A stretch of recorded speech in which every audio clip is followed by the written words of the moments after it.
நான் வந்து இவங்கள வந்து முட்டாள்கள்னு நினச்சிக்கிட்டு இருந்தேன். இப்போ எனக்கே நிறையா ஃப்ரெண்ட்ஸ் இருக்காங்க. லேடீஸ் ஸ்பெஷலி ஒரு 5 லேடீஸ் என் ஃபேஸ்புக்கில் வந்து என்ன அட்டாக் பண்ணுறாங்க. முரளி பைத்தியம் பிடிச்சிருச்சு, முரளி பயமுறுத்துறான் ஊரை, என்ன இது தேவையில்லாத விஷயம், என்ன இதுக்கு இவன் கடவுள் தண்டனை கொடுப்பாரு. ஒரு 5 லேடீஸ் ஐ கேன் அவ்வளோ கோவம் வருது. அவங்க பேரை கூட சொல்லலாம் போல். ஏன்னா எல்லாருமே வந்து நாய்களை காப்பாற்றுறேன்னு கிளம்புனவங்க. இவங்க முட்டாள்கள் கிடையாது. இவங்க எல்லாமே என்னை பொறுத்த வரைக்கும் மனநோயாளிகள். என்ன ஒருத்தனுடைய இத்தனை குழந்தைகள் இறக்குது, அதை பற்றி நம்ம பேசுகிறோம். நீ எல்லாத்தையும் பயமுறுத்தி தான் ஆகணும். ஏன்னா நாயை பார்த்தா ஒருத்தன் பயப்பட வேணும். நாயை கண்டா கொஞ்சம் உஷாராக தான் போகணும். கேர்லெஸ்ஸாக போனீங்கன்னா நாய் கடிச்சிடும். குழந்தைய ஃப்ரீயாக விட முடியாது. நாய் கவ்வி தூக்கிட்டு போயிடுது குழந்தைங்கள. இப்போ அந்தளவுக்கு அக்ரெசிவ் ஆயிடுச்சு. ஏன்னா இது ஒரு பிஹேவியர் சேஞ்ச் நான் பார்க்குறேன். ஏன் இந்த பிஹேவியர் சேஞ்ச்னா, நாய்க்கு சாப்பாடு இல்லை வச்சுக்கணும். நாய்க்கு அது 24 மணி நேரம் ஏதாவது எலும்பு துண்டு கிடைக்குமான்னு சுற்றிக்கிட்டே இருக்கும்.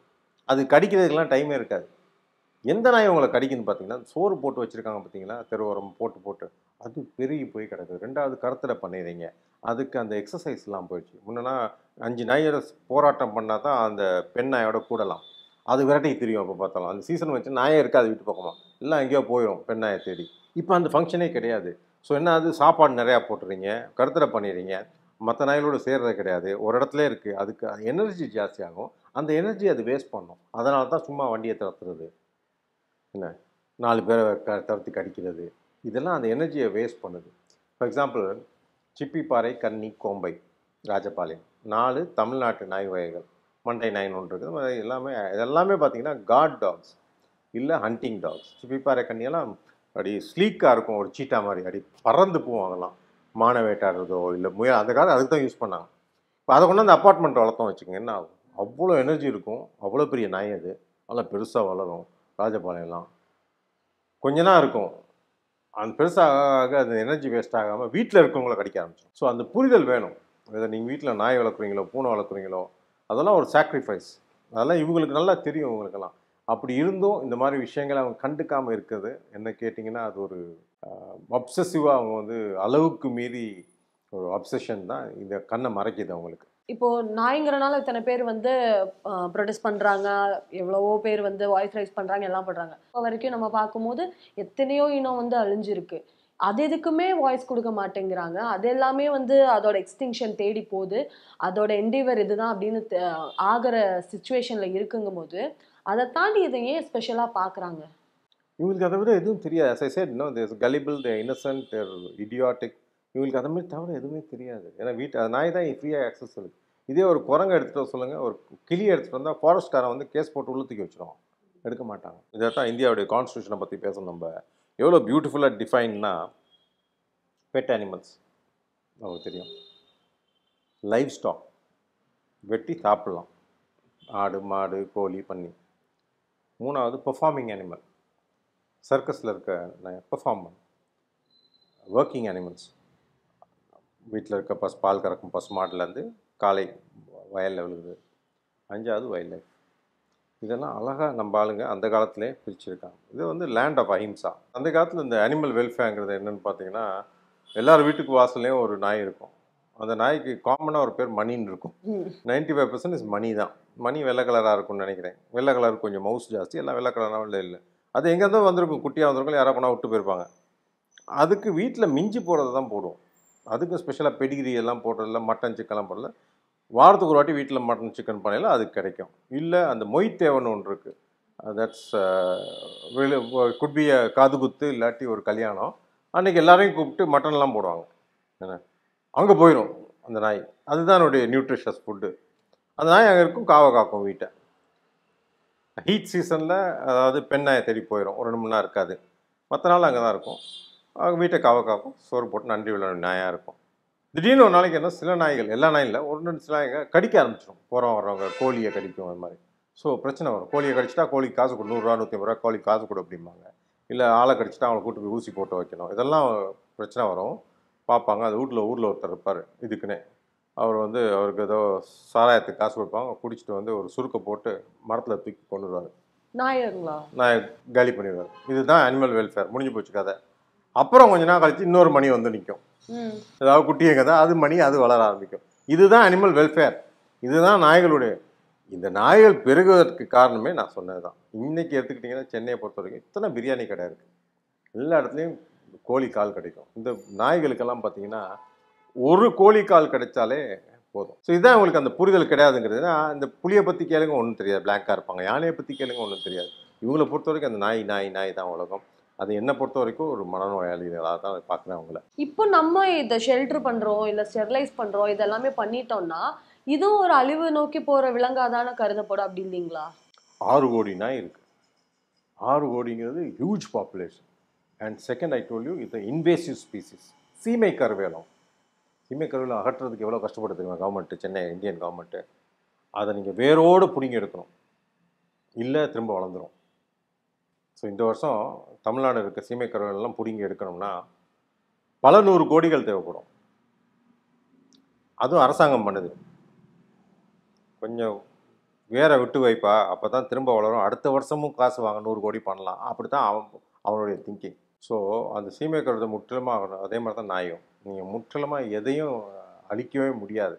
ஏன்னா நேச்சர் வந்து ஃபைட் பேக் பண்ணும். ஒரு சின்ன எக்ஸாம்பிள் சொல்கிறேன். Then I come back to நாய்களுடைய அழிவு. யானை இருக்குல்ல, யானைகள் வந்து அதிகமாக வேட்டையாடப்படுவது தந்தத்துக்காக. Ivory is very expensive, like expensive than gold and platinum. நம்ம ஊரில் மக்கனான ஒரு யானை இருக்குது, எகெயின் மேல் எலிஃபண்ட். அதுகளுக்கு தந்தம் இருக்காது. இது இயற்கையால் உருவாக்கப்பட்டது. அதிக அளவில் தந்தமுள்ள யானைகள் வேட்டையாடப்படுகின்றன இந்தியாவில். அந்த காலத்தில் நிறைய யானையை யூஸ் பண்ணியிருக்கோம், பிடிச்சி வளர்த்துருக்கோம். அதனால் தந்தம் இல்லாமல் யானைகளை உருவாக்குது நேச்சர். ஆப்பிரிக்காவில் பெண் யானைக்கு தந்தம் இருக்கும், இந்தியாவில் இருக்க பெண் யானைக்கு தந்தம் இருக்காது. சின்னதாக தான் ஒன்று இருக்கும். அதுக்கு we call it not tusk, it's call tushes அப்படிம்போம், கடவாய்ப்பல் மாதிரி. ஆனால் ஆப்பிரிக்காவில் பெண் யானைகளுக்கும் தந்தம் இருக்கும், யானை யானைகளுக்கும் தந்தம் இருக்கும். ஸோ ரெண்டுமே வேட்டையாடப்படுகின்றன. ஸோ அழிவின் விளிம்புக்கு தள்ளப்படுகின்றன. இந்த மக்கனாங்கிறது இந்தியாவில் வந்து 100 காலமாக இருக்குது, மேலே இருக்குது. ஆப்பிரிக்காவில் இப்போ மக்கனா பிறக்க ஆரம்பிச்சிருக்கு. பெண் யானைகளும் ஆண் யானைகளும் தந்தம் இல்லாமல் பிறக்கின்றன. So nature is fighting back. எப்போ எக்ஸ்டென்ஷன் வரும்னா நேச்சரும் ஃபெயில் ஆகிறது தான் ஃபைட் நேச்சர் கடைசி வரைக்கும் சண்டை போடும். நிறைய விலங்குகள்லாம் போயிடுச்சு, இப்போ இல்லை அப்படிங்கிறோம். That's nature. Nature knows what's happening. எது நேச்சர் எதை சண்டை போட்டு எதை வந்து இல்லை இருக்கணும். ஏன்னா யானைகள்ங்கிறது ஒரு கீஸ்டோன் ஸ்பீசிஸ். யானையை சுற்றி தான் ஒரு ஈக்கலாஜிக்கல் சைக்கிளே இருக்கும் வனத்தில். யானை அதிக அளவில் புல்லை தின்னுச்சுன்னா நம்ம செடி கொடியெல்லாம் உடச்சி தின்றோம். புல்லையும் திங்கும், கால் கிரேசிங். அண்ட் செடி கொடி மேலே இருக்க மரஞ்செடியெல்லாம் திங்கிறது கால் ப்ரௌசிங். அதிகமாக ப்ரௌஸ் பண்ணிடுச்சுன்னா செடி கொடி மரத்தெல்லாம் காலி பண்ணிடும். ஒரு 50 யானை வந்துச்சுன்னா அந்த இடத்தையே காலி பண்ணிடும். ஸோ வனம் அழியுது அப்படின்னு சொல்ல முடியாது. ஏன்னா அந்த பெரிய செடியெல்லாம் அகற்றினக்கப்புறம் புல் வளரும். புல் வளர்ந்தால் மான் வளரும், மான் வளர்ந்தால் சிங்கம், புலி அதெல்லாம் வளரும். இது ஒரு ஃபுட் சைக்கிள், ஒரு chain balance. That's why we call it keystone species. யானைகள் இருப்பது ஒரு அதிமுக்கியம். புலி சிங்கத்தை விட யானை வந்து இருக்கும், வந்தால் தான் அந்த சைக்கிள் கம்ப்ளீட் ஆகும். ஸோ அதே நேரத்தில் வந்து யானை வந்து digestive system is very bad. So அது வந்து என்ன ஆகும், பாதி ஃபுட் டைஜஸ்ட் ஆகாது. ஸோ அந்த சாப்பிட்ற சீட்ஸ் இருக்குது பார்த்தீங்களா, அது எங்கெல்லாம் உழுவுதோ அங்கேருந்து மரங்கள் உருவாகும். ஒரு யானை தன் வாழ்நாளில் இட் க்ளோஸ் டு ஒரு 18 லட்சம் மரக்கன்றுகளை நடும் நேச்சுரலாக. So that's it's very important. So coming back to உங்கள் நாய்கள் எக்ஸ்டென்ஷன். நாய்கள் மரம் நடுறது இல்லை, ஒரே ஒரு வேளை காவல். ஒரு வீட்டுக்கு ஒரு நாய் போதுமா காவல் காக்கிறதுக்கு? இப்போ வந்து சிசிடிவி இருக்குது, கார்டு இருக்கான், எல்லாமே இருக்கும்போது அதுவும் தேவை கிடையாது. ஸோ இந்த நாய்கள் வந்து அதுக்கு என்ன உபயோகம்னா வீட்டில் பெட்டாக வச்சு கொஞ்சிக்கிறது தான். தெருவில் நாய்களை வச்சுக்கிட்டு நான் அது எதையுமே பேலன்ஸ் பண்ணல. தெருவில் இருக்கனால அதுகளுக்கும் பிரச்சனை, நமக்கும் பிரச்சனை. இப்போ நம்ம வந்து ரேபிஸ் நோயினால நிறைய பேர் உயிர் இப்போ கடிச்சு ஒரு குழந்தைய கடிக்கிறதும் போது கடினாலேயும் அந்த குழந்தைக்கான பாதிப்பு ஏற்படுது, இல்லை அது மூலயமா ரேபிஸ் தொற்று ஏற்பட்டால் அது மூலியமாகவும் பாதிப்பு ஏற்படுது. அதை தாண்டி ரேபிஸ் நோய்ங்கிறது ஒரு மேமல்ஸ், பாலூட்டி உயிரின எல்லாத்துக்குமே ரேபிஸ்ங்கிற நோய் இருக்கு அப்படிங்கறத நம்ம சொல்றோம். அப்போ ஒரு பூனைக்கு ஒரு ரேபிஸ் வரும், ஒரு குரங்குக்கு ஒரு ரேபிஸ் வரும், நம்ம பார்க்குற எல்லா பாலூட்டிக்கும் வந்து ரேபிஸ் இருக்கும் அப்படின்னு பார்க்குறோம். அப்படி இருந்தா ஏன் நாய் வந்து கடிச்சா ரேபிஸ் வருது, நீங்க எதே பூனை வளர்த்துறீங்க, இதே காட்டுல இருந்து ஒரு குரங்கு வருது, குரங்கு தெரியாம உங்களை பிராண்டிருச்சு அப்படின்னா அது மூலயமா ரேபிஸ் பரவாதா அப்படின்னு நிறைய பேர் கேட்குறாங்க. அது என்ன மாதிரியான ஒரு சூழ்நிலை? எஸ், இது ரீசன் பூனைக்கு ரேபிஸ் வரலாம். பூனை பிராண்டுறனால உங்களுக்கு ரேபிஸ் இதாகாது. ஒன்று சலைவா, இல்லாட்டி அதை உங்களை கடிக்கணும், கடித்து அதுக்கு ஜெர்ம்ஸ் டெஸ்ட்டு உங்கள் பாடிக்குள்ளே போகணும். நாய்க்கு அந்த கடிக்கும் குணம் அதிகம். ஸோ நாய்க்கு ஏதாவது பிரச்சனை கடிக்கும். இப்போ வீடியோ அன்றைக்கி வீடியோ நாய் என்ன பண்ணுறது, மாட்டை கடிக்குது. ஒருத்தர் கம்பு எடுத்து நாயை அடிச்சுனா அதை மயங்கி விழுந்துருது. பக்கத்தில் இருக்க மிருக நொல்ல ஆர்வலர் வந்துடுறாரு. எப்படா நாயை அடிச்சுன்னு சண்டை போட்டுக்கிட்டு இருக்காரு. அந்த நாய், அடிபட்ட நாய் மயக்கத்தில் இருக்கு, லைட்டாக எந்திரிச்சு மயக்கம் தெரிஞ்சு எந்திரிக்குது. அந்த பலி இருக்குது பார்த்தீங்களா, அந்த மிருக நல ஆர்வலரை பிடிக்கிறது. காலை பிடிச்சிட்டு விடவே மாட்டேங்குது. அவர் மற்றனோட இந்த மாட்டை அடித்த மாட்டுக்காரன்ட்டு சண்டை போட்டுக்கிட்டு இருக்காரு. ஸோ அந்த நாய்க்கு தெரியாது, அந்த நாய் வலியினால கடிக்குது. இதே மாதிரி தான் ரேபிஸ் வந்தோன்னே என்ன ஆகும்னா, you get it to trance. உங்களுக்கு என்ன நடக்குன்னு தெரியாது, சுயபுத்தி இருக்காது. ஸோ நீங்கள் வந்து வலியில் அந்த மூளையை போய் தாக்குது அந்த கிருமி. அந்த நேரத்தில் வலியில் நீங்கள் மனுஷனை கடிப்பீங்க, ஆட்டை கடிப்பீங்க, மாட்டை கடிப்பீங்க, கல்லை கடிப்பீங்க, மரத்தை கடிப்பீங்க, எல்லாத்தையும் கடிப்பீங்க. அதுலேருந்து ஸ்ப்ரெட் ஆகும். பட் ஹியூமனில் வந்து நம்ம வந்து அந்த பைட்டிங் ஹேபிட் கிடையாது நமக்கு. நம்ம இடத்துல சஃபர் பண்ணுவோமே தவிர we are not going to spread it to everybody. But dog will spread it to you. That's a danger. இப்போ மாடெல்லாம் கடிக்காது ரேபிஸ் இருந்தால், நம்ம சலைவாக ஊற்றிக்கிட்டு இருக்கும். அதை நீங்கள் கையப்பட்டு உங்கள் வாய்க்குள்ளே பட்டு உள்ளே போச்சுன்னா யூ வில் கெட் ரேபிஸ். தவிர நாய் கேன் ஸ்ப்ரெட் ரேபிஸ். அதனால தான் அந்த பயம். ஓவர் த இயர்ஸ் ஒரு குறிப்பிட்ட கொஞ்சம் வருஷமா டாக்ஸோட பாப்புலேஷன் ரொம்ப அதிகம் இருக்கும். எது மூலியமா இது இவ்வளோ அதிகம் ஆயிருக்கு? ஏன்னா நீங்க சொல்றதை வச்சு பார்க்கும்போது எல்லா அனிமல்ஸும் ஏதோ ஒரு வகையில ஒரு மனுஷனோட வாழ்க்கையில இருந்துட்டு தான் இருக்கு. தமிழ்நாடு ஃபேவரட் ஃபுட் என்னது? ஃபேவரட் ஃபுட் அரிசி, சாப்பாடு, பிரியாணி. ஓ, ஃபுட் லைக் தமிழ்நாட்டில் ஃபேவரட் எந்த ஒரு ஆஃபீஸ் எடுத்துக்கிட்டாலும் வாரத்துக்கு ஒரு நாள் சரி, ஒரு நாள் சரி பிரியாணி சாப்பிடுவாங்க. பக்கெட் பிரியாணியெல்லாம் ரொம்ப ஃபேமஸ். அந்த எலும்பெல்லாம் எங்கே போகுது? அதனால தான் நாய் பெருகுது. சாப்பாடு இருந்தாலே நாய் பெருகும். அதான் இன்வேசிவ் ஸ்பீசிஸ். அது பெருகிறது மட்டும் இல்லை, சுற்றி இருக்க எல்லாத்தையும் அழிச்சிடும். இப்போ இது அழியுது, இது அழிஞ்சிருமோ அப்படின்னு நிறைய பேர் போராடிட்டு இருக்காங்க. இது மூலியமா என்னென்ன ஸ்பீஷிஸ் எல்லாம் அழியிற கண்டிஷன்ல இருக்குன்னு நினைக்கிறீங்க? அழியிற கண்டிஷன்ல அழிஞ்சிருச்சு நிறையா. If you go to snow leopard in Himachal Pradesh, நாய்கள் சுத்தமாக அழிச்சிருச்சு. சுத்தமாக ஸ்னோ லெப்பர்டே கிடையாது. சின்ன சின்ன அந்த கேட்ஸ் எல்லாம், ஃபெரல் கேட், அதுகள்லாம் காலி. சின்ன பறவைகள்லாம் காலி. அதாவது தரையில் சார்ந்து வாழும் பறவைகள் இதெல்லாம் காலி. இந்த மாதிரி நிறையா ஒரு லிஸ்ட்டே போடலாம். பிளாக் பாக்ஸ் இருக்குல்ல, நம்ம endangered species, dear, spotted dear. இந்த மாதிரி டியர் குட்டி போடையில் குட்டியை போய் இழுத்துட்டு வந்து தின்றோம். ஏன்னா அந்த குட்டி போடையில் ரொம்ப வாசம் அடிக்கும். நாய்கள் வந்து இந்த மாதிரி ஸ்மெல்லுக்கெல்லாம் அதை கேட் அட்ராக்டட். லைக் பிரியாணினா they will somehow thrive. So இதனால தான் அது பாப்புலேஷன் அதிகமாகுது. பை லா பார்க்கும்போது நம்ம உண்மையாலுமே என்ன பண்ணலாம்? இவங்க இப்போ இத்தனை பேர் வந்து சொல்றத பொறுத்து நம்ம பண்ணக்கூடாது, நீங்க ஷெல்டர்ல போடுங்க, ஸ்டெர்லைஸ் பண்ணுங்க, இதெல்லாம் சொல்றாங்க. ஒரு நாய் மொத்தமா இவங்க ஸ்டெர்லைஸ் பண்ணிட முடியுமா? அப்படி ஸ்டெர்லைஸ் பண்ணா அது என்ன மாதிரி விளைவை ஏற்படுத்தும்? இல்ல ஷெல்டர்ல போடுற அந்த ஆப்ஷன் பேசப்பட்டதால ஷெல்டரு போட முடியுமா? ஃபர்ஸ்ட் டாக்டர் அங்கே கிடையாது. ரெண்டாவது ஸ்டெரிலைசேஷன் பண்ணி இதை கட்டுப்படுத்தணும்னா 20 வருஷத்தில் கட்டுப்பட்டு ஆகிருக்கும். 20 வருஷமாக ட்ரை பண்ணிட்டீங்க, அது ஃபெயில் ஆனால் தான் இப்போ என்ன பண்ணுறேன்னு யோசிக்கிறீங்க. ஸோ ஒரு நாயை பிடிச்சிங்கன்னா 9 நாய் ஒழிஞ்சிரும். ஸோ ஒரு நாய், ஒரு பெண் நாய் தப்பிச்சாலே அது அடுத்த 6 மாதத்தில் 10 குட்டி போட்டுரும். 2 வருஷத்தில் 20 குட்டி போட்டுரும். ஸோ அது இட்ஸ் நாட் பாசிபிள். ஸ்டெரிலைசேஷனால் அதை கட்டுப்படுத்துறங்கிறது ஒரு மாயை. ரெண்டாவது ஷெல்டர் பண்ண முடியுமா? ஷெல்டரில் தூக்கி போட்டால் நான் சொன்னேன், ஏற்கனவே பிரச்சனை தான் ஷெல்டரில். நாயெல்லாம் கடிச்சிக்கும். அதான் அக்ரெசிவாக இருக்க நாய் தப்பிச்சிக்கும், ரொம்ப சாஃப்டாக இருக்க நாயெல்லாம் கடிப்பட்டு செத்துரும். ஸோ அதுவும் it's not a solution. So கருணை கொலை ஒன்று தான் solution. This is only solution.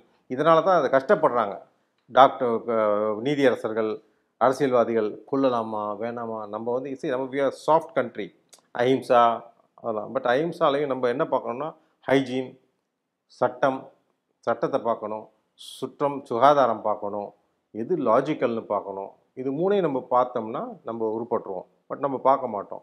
அப்படி அந்த மாதிரி டிசிஷன் தான் நாங்கள் இருக்கோம். இப்போ எங்களை பொறுத்த வரைக்கும் நாய் வளங்க, பாசமாக வச்சுக்கிறது, நல்லா வச்சுக்கிறது உங்கள் பொறுப்பு. அதே நேரத்தில் நாய் வந்து பிரச்சனை பண்ணும்போது நீங்கள் அதை அழிச்சு தான் ஆகணும்னு சொல்கிறது ஒரு லாஜிக்கலாக லெவல் ஹெடட் திங்கிங். நான் எப்போவுமே சொல்லுவேன், மிருக நலம் என்பது எப்பயுமே இங்கேருந்து வரணுமே தவிர இங்கேருந்து வரக்கூடாது. இங்கேருந்து வந்தால் சொல்யூஷனே கிடையாது உங்களுக்கு.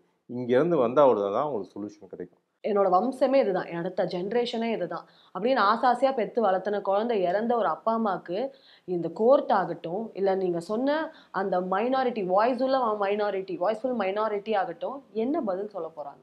அதே தான் கோர்ட்டும் கேட்டுது. கோர்ட்டில் வந்து கேட்டாங்க. ஃபஸ்ட்டு அந்த ஃபஸ்ட்டு ஆர்டர் போட்டு அவர் கேட்டார், இப்போ நீங்கள் பண்ணுற இந்த கோர்ட்டுக்கு வந்து இதெல்லாம் பண்ணுறதுனால, ப்ரொட்டஸ்ட் பண்ணுறதுனால அந்த இறந்த குழந்தைகள்லாம் எந்திரிச்சு வந்துடுமான்னு கேட்டார். இதே தான் கேட்டார் அவர். ஸோ அந்த புரிதல் வந்துருச்சு, கோர்ட்டுக்கு அந்த புரிதல் வந்துருச்சு, அரசுக்கு வந்துருச்சு. ஸோ தீர்வு கிடைச்சிடும், இல்லைன்னா தீர்வு கிடைக்காது. இதெல்லாம் சொல்ல மனநலம் பாதிக்கப்பட்ட கும்பல். இது 1-2 இருந்தால் பரவாயில்ல, லட்சக்கணக்கில் இருக்குது இந்தியாவில். எல்லாத்தையும் வந்து இவங்களையும் காப்பகத்தில் போடணும்னு சொல்கிறேன் என்ன கேட்டால். ஸோ அது பண்ண மாட்டாங்க. அதனால் கொஞ்சம் அரசு வந்து கையில் எடுத்து இதை முடிவு செய்யணும். மற்ற ஜீவராசிக்கெல்லாம் கருணை காட்ட ஆரம்பிச்சா நம்ம மனுஷனுக்கு இன்னும் கருணை காட்ட ஆரம்பிக்கலையோ அப்படிங்கிற ஸ்டேட்டுக்கு தள்ளப்படுறோமா?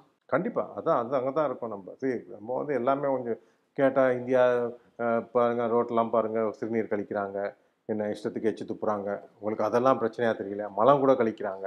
பட்டு இது ஒன்றோட ஒன்று கம்பேர் பண்ணுறது. சரி, ஒருத்தன் வந்து ஒரு பெண்ணை வந்து பாலியல் வன்கொடுமை பண்ணுறான்னு சொல்லிட்டு நீங்களும் பண்ணுறேன்னு சொல்கிறது சரியாகாது.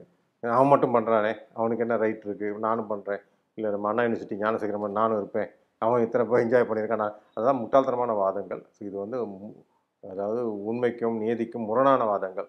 இது வந்து பைத்தியகாரமாக உட்காந்து குடிச்சிட்டு உட்காந்து பேசிகிட்டு இருக்கலாமே தவிர இதெல்லாம் பொது வழியில் எடுபடாது, நியாயமும் கிடையாது. So that's end of it. Okay, thank you so much sir. Because நிறைய விஷயம் வந்து நிறைய பேர் நீங்கள் சொன்ன மாதிரி இங்கேருந்து யோசிக்காமல் இங்கேருந்து யோசிக்கிறாங்க. ஒரு விலங்கு நல ஆர்வலருங்கிறது அந்த விலங்குக்கு எது நல்லது அப்படின்னு பார்க்கணும். அதை தாண்டி அந்த கருணையிலேயே பார்க்கறதோ இல்லை அது மூலியமா நடக்கிற சுற்றி இருப்பவர்களுக்கும் அதனால என்ன நல்லது பார்க்கறோம் அப்படிங்கறத உண்மையான விலங்கு நல ஆர்வலராக நம்ம யோசிக்க முடியுது.